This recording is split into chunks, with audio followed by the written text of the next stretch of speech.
자, 여러분들 안녕하십니까? 반갑습니다. 오늘 하루도 수고 많으셨고요. 새롭게 한 주의 시작입니다. 모두들 화이팅 하시고요.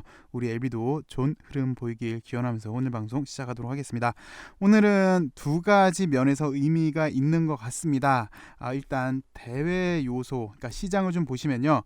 코스피가 오늘 정말 많이 상승을 해줬습니다. 2.6%대 상승을 해줬고요. 코스닥도 약 1.8%대 상승해주면서 불장을 연출해 주었는데 지금 가장 핵심은 잡히지 않는 인플레이션, 그에 따른 긴축, 또 그에 따른 경기 침체가 가장 화두였는데, 일단 미국에서 긍정적인 시그널이 나왔습니다. 임금 상승률 완화, 그래서 인플레이션 완화 기대감이 커졌고요. 곧장 투자 심리를 자극해 주었습니다. 근데 이게 얼마나 지속될지, 그리고 지금이 시장의 바닥인지는 좀 더 봐야겠지만 뭐 여튼 오늘만 놓고 본다면 확실히 긍정적인 시그널은 좋았고요. 특히 외국인 매수가 반가운 그런 모습이었습니다. 지난해 하락장 때 우리나라 시장이 과도하게 빠진 덕인지는 몰라도 하락률이 러시아 다음으로 가장 컸었던 걸로 기억이 됩니다. 근데 사실 이게 하락률은요, 지난번 때도 그랬어요. 그 코로나 사태 때 우리나라 또 그때도 뭐 하락률은 1위였고, 여튼 대외 변수에 영향을 많이 받는 우리나라 시장의 특징, 뭐 그만큼 많이 빠져서 저평가되었다는 인식이 큰 면도 있고요. 그래서 오늘 외국인의 매수, 환율 안정이 오늘 인상 깊은 하루였습니다. 예, 환율이 보시다시피 많이 안정화됐어요. 와, 정말 이게 끝없이 오르던 환율이 어느새 그래도 1240원대로 슬슬 안정화되면서 이 당시 때까지 일단 회귀한 모습에서 상당히 좀 긍정적이고요. 글쎄요, 전광판을 보시다시피 오늘 워낙 불장이라서 파란 거 찾기가 힘든 하루였는데, 그래서 그런지 몰라도 전 업종, 전 종목이 다 올랐습니다. 글쎄 뭐 완전 상승장이라고 당장 말하기는 좀 이른 감이 있지만, 만약 이게 바닥을 치고 올라가는 거라면 주도주는 뭐가 될지 한번 살펴봐야 될 것 같은데, 좀 전에도 언급을 했지만 뭐 워낙 많이 빠져서서 다들 저평가라 아직 뭐 주도주를 판단하기 조금 이른 감이 없지 않아 있는 것 같습니다. 그리고 LB 소식을 살펴보도록 하겠습니다. 오늘 이런 기사가 나왔어요. LB 신약 허가 신청 순항, NDA 수항하고 있다. 요거는 이제 지난 금요일에 나왔던 제조 제품 동등성을 말하는 거고요. 그다음에 여기 포스트 리보라고 썼는데, 이 말은 결국 다양한 파이프라인을 이야기를 하는 것 같아요. 그 왜 지난주에 주가행이랑 회사랑 미팅을 했었잖아요. 그때 뭐 저도 영상에서 강조를 했지만 진 회장이 다양한 파이프라인이라는 단어를 가장 많이 사용했었어요. 그만큼 그걸 강조하고 싶은 거다라고 저는 생각을 했었는데, 여하튼 그렇게 좀 저는 들렸거든요. 그걸 오늘 이렇게 정식적으로 기사화 시킨 것 같습니다. 다양한 파이프라인이 회사의 가치를 키울 수 있다. 그리고 모든 가치는 LB로 기결시킬 것이다. 뭐 지난번에 영상을 또 달았지만 모든 지분 구조를 보셔도 뭐 얽히고 설켜 있어도 결국 최종적으로는 LB에 가게 되어 있는데요. 기사 내용을 한번 살펴보도록 하겠습니다. 리보가 NDA 절차를 준비 중인 가운데 신약 개발 막바지에 이른 그룹 내 다수의 신약 파이프라인, 그러니까 뭐 다수의 신약 파이프라인이 다양한 파이프라인이란 의미겠죠. 그래서 다양한 파이프라인에 관심이 모아지고 있다. 교무세포종 치료제 OKN007, 이건 엘테라 거 얘기하는 겁니다. 안구건조증 치료제 RGN259, 이것도 엘테라 거 얘기하는 거고요. 여튼 전략은 다양한 신약 물질을 병렬식으로 동시 개발해서 글로벌 제약사로 조기 진입한다는 계획이에요. 이것도 많이 언급을 했어요. 진 회장이 삼성전자 반도체 개발하면서 그걸 예를 들어가면서 강조를 했는데, 결국은 여기서 하고 싶은 얘기를 다 한 것 같아요. 첫 번째가 다양한 파이프라인으로 동시 개발해서 글로벌 제약사, 글로벌 빅파마로 가겠다라는 꿈을 꾸는 것 같아요. 그 금요일날도 제가 강조를 좀 못했는데 애로 없이 지금 신약 개발을 하는 거잖아요. 애로를 하면 상당히 편합니다. 그냥 뭐 로열티만 받으면 앉아서 따박따박 받으면 되는데, 그런 장점이 있는 반면 대신 글로벌 빅파마는 포기를 해야 되는 거겠죠. 근데 여기서 딱 서두에서 다양한 파이프라인으로 글로벌 제약사로 나가겠다라는 거를 암시를 해주고 있는 것 같고요. 이렇게 다양한 파이프라인으로 가게 된 이유는 뭐 잘 아십니다. 6.27 사태를 이야기를 하는 건데, 통계학적 유의미성 도달에 실패를 한 다음에 이게 얼마나 위험한 전략인지, 그래서 다양한 파이프라인 확보 방식은 M&A였고요. 그래서 이렇게 M&A를 통해서 엘생 같은 경우는 파이로티닙 항석 거를 사왔죠. 근데 좀 이따도 이야기를 하겠지만 파이로티닙 같은 경우 물론 정말 좋은 약이긴 한데 글쎄 개인적으로 보기에는 항서와의 좀 더 긴밀한 좀 더 사실 리보를 갖고 있으니까 우리도 하나 사오는 글쎄 뭐 개인적으로 그렇게 드는데 뭐 그거는 이제 좀 더 우리가 깊게 생각을 하는 거고 그거 아니어도 이렇게 확실히 좀 좋은 약이라는 거 거의 마무리 단계에 있다라는 거 그다음 우리가 그토록 기다리는 이민요믹 GBM도 있고요. 그다음에 엘테라의 좀 전에 말씀드렸던 안구건조증 그리고 엘테라의 또 교무세포종 그리고 베리스모의 차세대 항암 치료제 4세대 항암 치료제라고 불리는 카티보다 더 업그레이드된 KIR 카에 포함해서 약 10개 이르고 있는데요. 상당히 성숙된 파이프라인으로는 그러니까 가장 눈앞에 둔 거로는 리보를 제하고 이민요믹의 GBM 그리고 엘테라의 안구 건조증이랑 그다음에 교무세포종을 얘기를 하는 거겠죠. 요거 말고도 엘생이 파이로티닙도 있고요. 그리고 엘생이 요 동물용 항암제 요것도 사실 시장이 상당히 큽니다. 이미 일상에 들어갔고요. 동물용 항암제이기 때문에 일상이면 가능한 거고요. 그러면서 이민요믹 그리고 엘테라의 GBM 치료제 이상 모두 추적 관찰 및 분석 단계에 진입을 했습니다.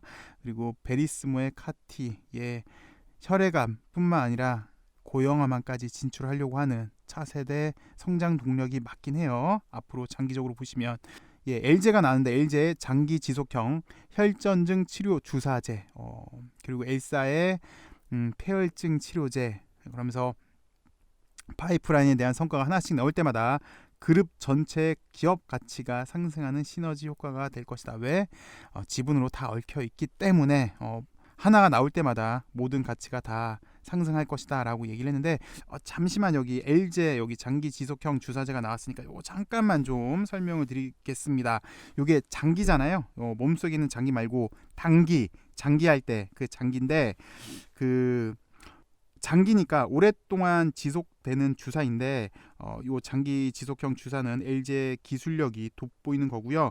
여기에 이제 메디프롬 제약 때부터 중점적으로 민 게 맞아요. 그래서 여기 한 번 맞으면 오랫동안 지속되는 주사고요. 한 번 맞으면 한 달 또는 두세 달까지 지속되는 효과가 있다고 합니다. 그 경구용이 편하죠. 먹는 알약이 편한데 그 링겔보다 확실히 경구용이 장점이 있는 게 맞아요. 주사보다. 그래서 이게 이제 리보가 경구용이기 때문에 장점이긴 한데 근데 어떤 물질 같은 경우는 경구용이라도 왜 위장관 출혈 문제 또는 혈전 문제가 발생하기도 해요. 만약에 그런 부작용이 있는 경우에는 LG에서 미는 장기 지속형 주사가 효과적이게 되겠죠. 또 LG는 요즘 치매 관련주가 대세잖아요. 이게 적당한 표현일지는 모르겠으나 왜 치매 걸리신 분들은 내가 약을 먹었는지 안 먹었는지 사실 가물가물하실 거예요. 안타깝지만 이게 약을 먹었는지 안 먹었는지 가물가물하니까 또 먹어야 되나 또 먹으면 또 부작용이 생길 수 있는 거고 적당량을 복용을 해야 되는 건데 뭐 사실 비단 뭐 치매 걸리신 분들만 그러겠습니까? 저도 그래요. 어제 점심에 뭘 먹었는지 도통 가물가물합니다. 어쨌든 요거를 이제 치매 관련해서 장기 지속형 주사로 적용을 시키면 매우 편리하겠죠. 그래서 LG는 이와 비슷한 오래 지속되는 현재 세계 치매 처방 의약품 시장 점유율 1위 도내 폐지를 합류한 서방 출성 PLG의 미립구의 제조 방법 레시피 말하는 겁니다.에 대한 특허를 보유하고 있고요. 그리고 기왕에 이제 치매 치료제 이야기가 나왔으니까 좀 보시면 그 주말에 요건 좀 다른 얘기긴 해요. 에자이랑 바이오젠이랑 개발한 레카네마비 승인이 되었다라는 소식. 그러면서 요건 이제 좀 우리 리보를 긍정적으로 보는 뭐 요 얘기긴 한데 여튼 이렇게 치매 치료제가 나오면서 오늘 메디프론이 상한가를 갔어요. 요 뉴스를 좀 보시면 메디프론 같은 경우는 알츠하이머성 치매 주요 원인인 베타 아밀로이드 좀 이따 다시 볼 겁니다. 플라그의 발생과 신경 독성을 차단하는 기전에 신약 후보 물질에 대한 국내 특허를 취득한 게 있어서 요것 때문에 일단 오늘 메디프론이 상한가를 갔는데 그 지금까지 주요 치매 연구의 대상은 요 베타 아밀로이드 단백질을 대상으로 합니다. 근데 LG도 기억하시는 분들이 꽤 있으실 거예요. 왜 메디프롬 제약 인수할 때 그 싱가포르 타워 알렉스 국내 판권을 사왔잖아요. 계약을 했잖아요. 그래서 요것도 좀 보시면 치매 혁신 신약 후보물질 LMTX 타우 단백질, 요거는 타우 단백질이에요. 아까는 베타 아밀로이드 단백질이었는데 얘는 이제 타우 단백질 음직 억제제로 임상 3상을 진행을 한 거고, 요 당시 때 2020년도 때 나온 기사예요. 20년도 때 나온 기사인데 영국과 싱가포르에서는 조건부 판매 허가를 받은 상태로 이제 알츠하이머 치료제 시장에 재편이 예고되었던 요런 거. 그래서 2022년 결과 발표를 목표로 하고 있는데, 그래서 싱가포르 타워 알렉스사와 치매 혁신 신약 후보물질 LTMX에 대한 국내 독점 판매권, 제조권, 그러니까 판권을 다 사온 거죠. 계약도 체결했는데 글쎄 요게 사실 기사가 없는지 꽤 됐어요. 좀 조용하긴 하네요. 여튼 뭐 LG도 잠시 요즘 유행이었던 치매 관련으로 한번 살펴봤고요. 다시 돌아와서 파이프라인에 대한 성과가 하나씩 나올 때마다 그룹 전체의 기업 가치가 상승하는 시너지 효과, 다시 한번 다양한 파이프라인을 강조를 하고 있습니다. 그러면서 현금 유동성까지 이번에 유상증자를 했기 때문에 뭐 유동성도 상당히 확보가 됐습니다. 그러면서 뭐 지금 리보 같은 경우는 가장 주력으로 하고 있는 게 일단 가남이잖아요. 근데 가남은 아시다시피 항서랑 캄렐이랑 같이 하는 거기 때문에 두 회사의 협조가 필요한데, 긴밀한 협조 그리고 최고 경영자가 모든 과정에 참여하고 있어서 일사불란하게 일정을 발박하고 있다고 합니다. 그래서 좀 다행이라고 보여지고 있고요. 그 다음 작년 NDA를 못했었던 요 선양 남성한 3상에 대해서도 용량이 문제였잖아요. 보강하기 위해서 현재 모델링이랑 시뮬레이션 절차도 진행 중에 있다고 합니다. 그래서 요 위암으로 할지 위암 말기로 할지 아니면 선양 남성암에 대해서는 전략적인 판단하에 순차적으로 ND를 진행할 것이다 라고 이야기를 했어요. 그래서 이렇게 다양한 파이프라인에 대한 의지, 그리고 글로벌 빅파마로 이렇게 해서 이제 글로벌 빅파마로 나가겠다라는 설명을 지난번에는 사실 주가형에서 이렇게 이제 타이핑을 쳐줬잖아요. 그걸 오늘 정식적인 기사로 한번 확인을 하지 않았나라고 생각이 듭니다.